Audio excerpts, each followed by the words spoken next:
Usually each department has their orders in their machine because it's for their units.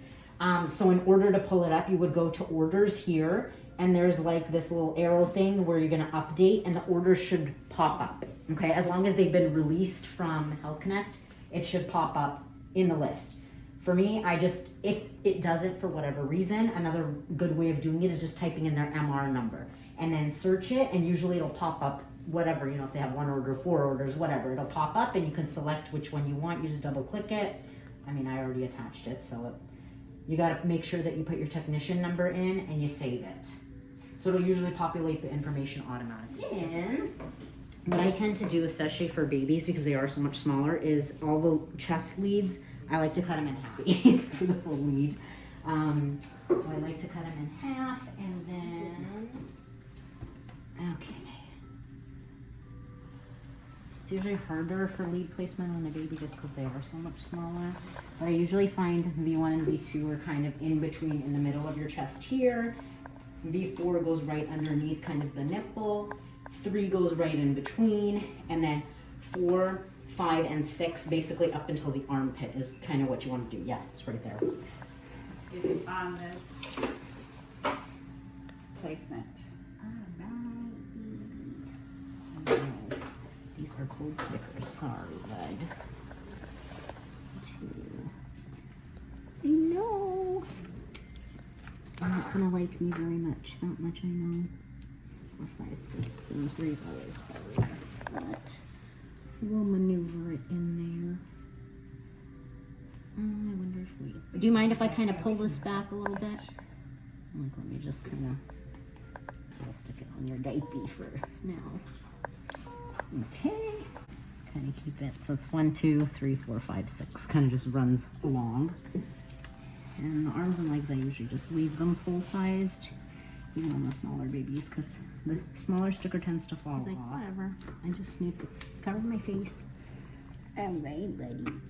Usually, I find the higher up you do it on the arms, the less artifact that shows on the EKG. Especially for the babies, they have too much movement in their lower extremities, lower part of the arm, lower part of the leg.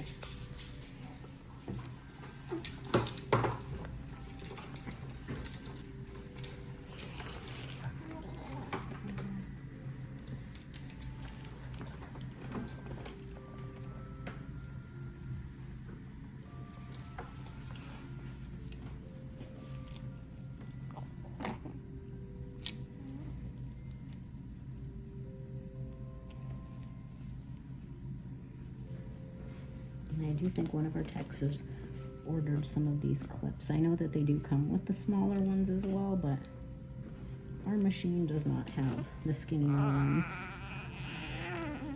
So it does tend to take up literally their entire chest. I know, buddy. That's it for your chest. And hopefully they're still on.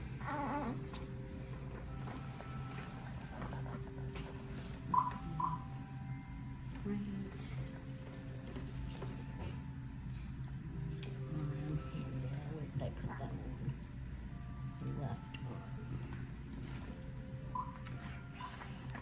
One thing with the EKG machine then is it does want to clear up right off the bat, and it gives you this little thing that tells you give it 10 seconds. Once it's green, then it's usually a good time to take the EKG unless they're moving.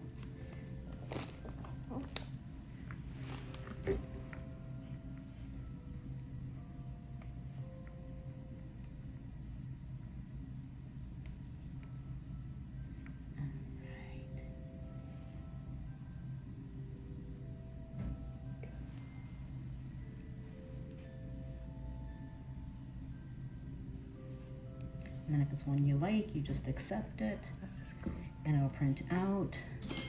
Yeah, usually the more still they are, the better it is. If they're moving their arms and legs, it's not going to be the cleanest EKG. Sometimes another good way, like especially if they're awake, is to have mom or dad hold them. That helps usually too. Those are like my key. So touching the baby is not going to interfere with. Not necessarily, as long as they're still. In all honesty, like if you're holding him like you were, you're kind of just holding onto his arm so he knows it's okay. Yeah, I mean, I sometimes mom's holding the baby, like if I go in mom and baby unit, and I just say, okay, I'm just gonna do it right here, because it's just easier to do it when the baby is more calm. But I mean, he's relatively good for Yeah. And that's it. the most. Yeah. That's it. That's Okay. literally it.